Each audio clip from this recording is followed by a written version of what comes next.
Okay, it's time to wrap up the trilogy here. Welcome to my Let's Play of Bare Knuckle 3, the Japanese version of Streets of Rage 3.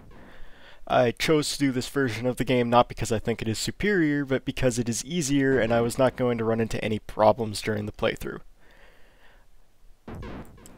You see, for the American release the difficulty was upped. Bare Knuckle 3's normal mode is Streets of Rage 3's easy mode, and so on and so forth. Now, you might ask, well, why not just play Streets of Rage 3 on easy mode?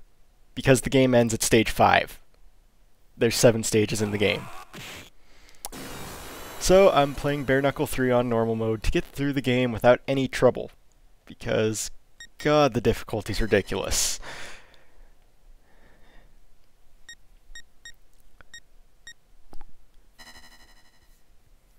So we saw a little intro scene there. We'll talk about it a little later at stage 5. Oh, that music. Oh my god, what have they done? Let's just move on to the characters. Axel's a bit more balanced this time around. He loses technique and gains power. Blaze is the one with technique. She's the one I'm going to be playing as in this game. Skate is, again, very fast and pretty weak. I don't like him. And then there's Zan, the newcomer, a cyborg, who is supposed to be the strong, slow character, but he's not super slow. I like playing as any of the characters except Skate, who is Sammy in Japanese, as you can see. Blaze is my favorite, though. So here we have a screen. It's all in Japanese, and I'll try to relay the story to the best of my knowledge. We have a bomb. The idea here is that their team is trying to stop bombs throughout the city that Mr. X and the Syndicate have planted. Because in the intro scene you did see a bomb go off, and yeah, that's not a good thing to see. So they managed to stop this one that's in a warehouse somewhere, and now they're talking about where the other bombs might be. We get cutscenes in this game, as you can see.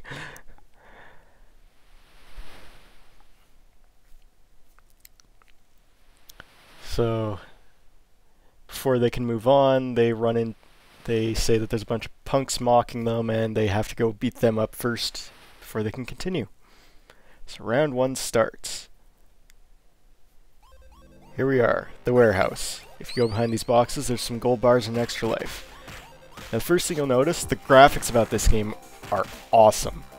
They definitely improved from Streets of Rage 2, which had a bit of a cartoony look to it.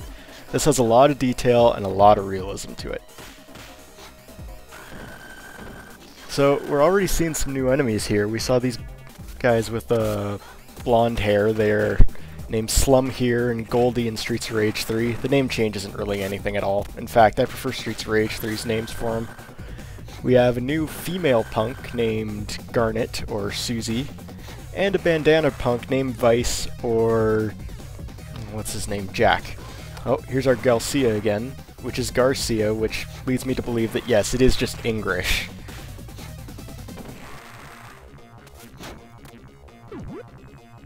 Oh, Donovan is back. Garcia and Donovan aren't really changed at all. Donovan has changed the least, I'd say. All he can do is pick up pipes now.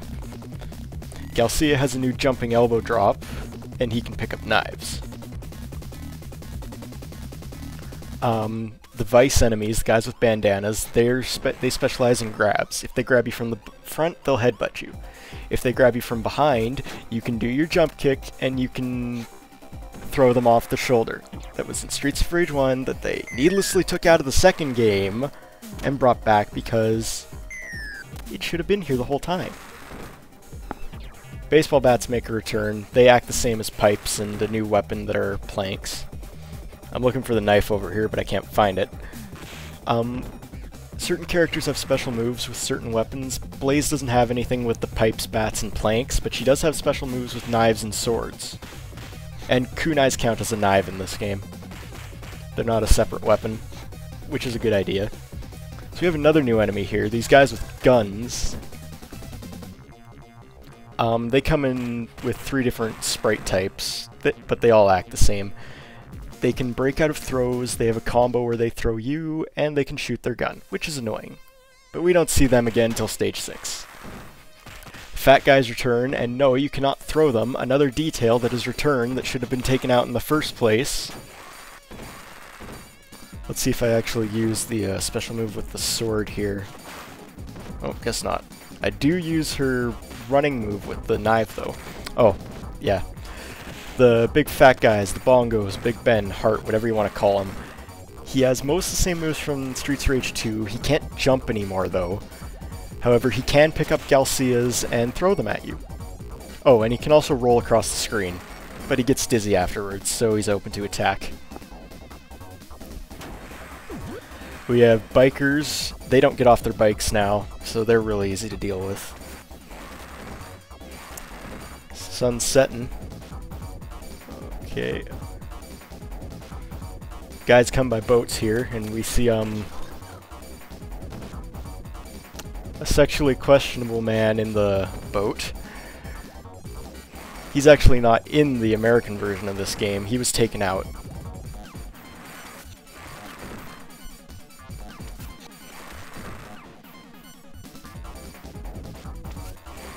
So, as for new moves, you can run and you can roll. The combat is a lot smoother. Like, way, way smoother than Streets of Rage 2. However, Bare Knuckle 3 I find has a problem with the sound effects and that they don't always play or are cancelled out by another effect. So I will give the edge there to the second game. I think they fixed it in Streets of Rage 3. I haven't played the American version in a while, just because it's so hard. A lot of people have problems with Streets of Rage 3, and most of them I find are really stupid little nitpicks, but the difficulty, I understand why people have a problem with that. It's really hard.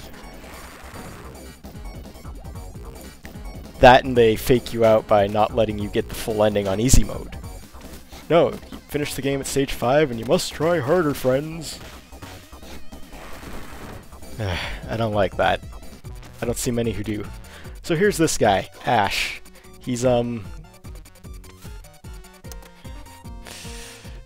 think you can make the conclusion for yourself, judging by how he's dressed and how he moves, how he jumps. He even has his own theme, and he can powerbomb you, because he's a pretty tough guy. Now in Streets of Rage 3 you just fight more punks, and the boss of stage 1 drives the boat instead.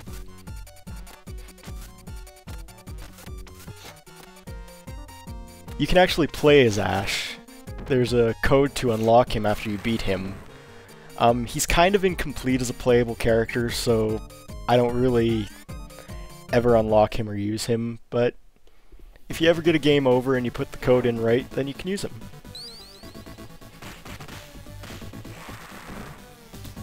Alright, here we have Electra. She's back again, and wearing far less than she ever has.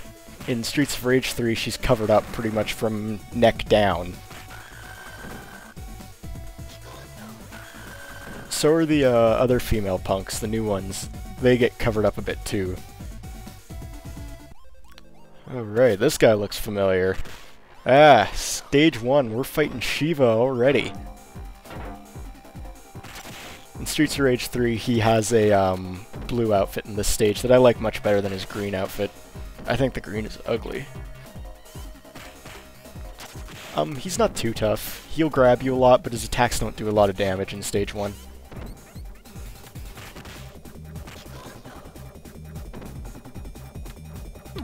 The music. As I've said, Streets of Rage 3 is a pretty crummy soundtrack. There are some gems, like the song we just heard, which we will hear more throughout the game. And hey, he's alive, and was that Jet? Oh, the jetpack guys are back. I'll get more on the music later. We don't have a time bonus, but a life bonus in this game. And another cutscene at the end of the level, where Skate is complaining about Shiva running off and being a coward. So now they say where they have to go next, because the next bomb is at a disco somewhere. And we never really see them disarm a bomb again. We just know that they're there. So that's it for part 1. I will see you guys again in part 2.